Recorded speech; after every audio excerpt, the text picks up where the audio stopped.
What is it?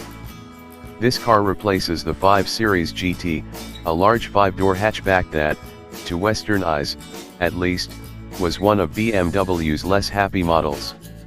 This new Gran Turismo has joined a new model grouping as a 6 Series and has been redesigned, taking into account customers' views of the 5 GT's good points and what project boss Klaus Otto Griebel tactfully calls its less good points.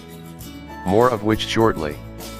The 6 GT rides on the same wheelbase as the latest 7 Series and has grown 8 cm in length, most of this devoted to a boot that was one of the previous car's less good points. Its roofline is 2 cm lower and the rear deck lid sits 6 cm lower. That realigned tailgate is intended to tackle another less good feature, which was the appearance of the 5 GT's generously dimensioned back end.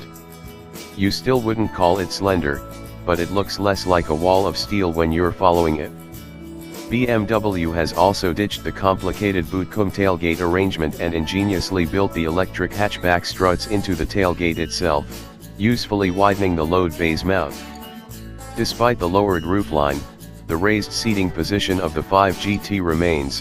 It's 6 cm higher than in a 5 Series saloon and is a feature liked by buyers, along with the ample cabin space and driving comfort.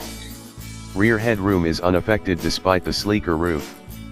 Besides the styling, improving the handling was another priority for the new generation of this slightly curious machine, with Griebel implying that the task of making it corner like a BMW was considered a satisfying challenge by the chassis department. Their mission was eased by an average weight reduction of 150 kilograms across the range and suspension systems that are a mix of the latest 7 and 5 Series hardware. This can include 4 air springs rather than the standard rear self-levelers, active roll control and 4-wheel steering. A lift-reducing active boot spoiler contributes to high-speed stability, while further aerodynamic refinements include active radiator grille flaps, a front air curtain and turbulence-calming air breathers for the front wheels.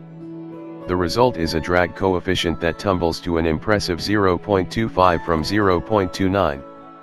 The UK engine lineup is pretty simple, consisting of a 255 bhp 630i petrol, a 335 bhp X-drive all-wheel drive 640i and a 261 bhp 630d, all fitted with an 8-speed paddle-shift automatic transmission. What's it like? This was a big car before and is an even bigger car now, but because its interior is more finely crafted, it feels cozier and more inviting. The 6 Series GT is intended as a machine in which 4 can travel all day in considerable luxury and, on ambience and seat comfort alone, it scores highly, especially if a panoramic roof is fitted. Well over 300 bhp means more than enough go, while all-wheel drive ensures that it's confidently transmitted.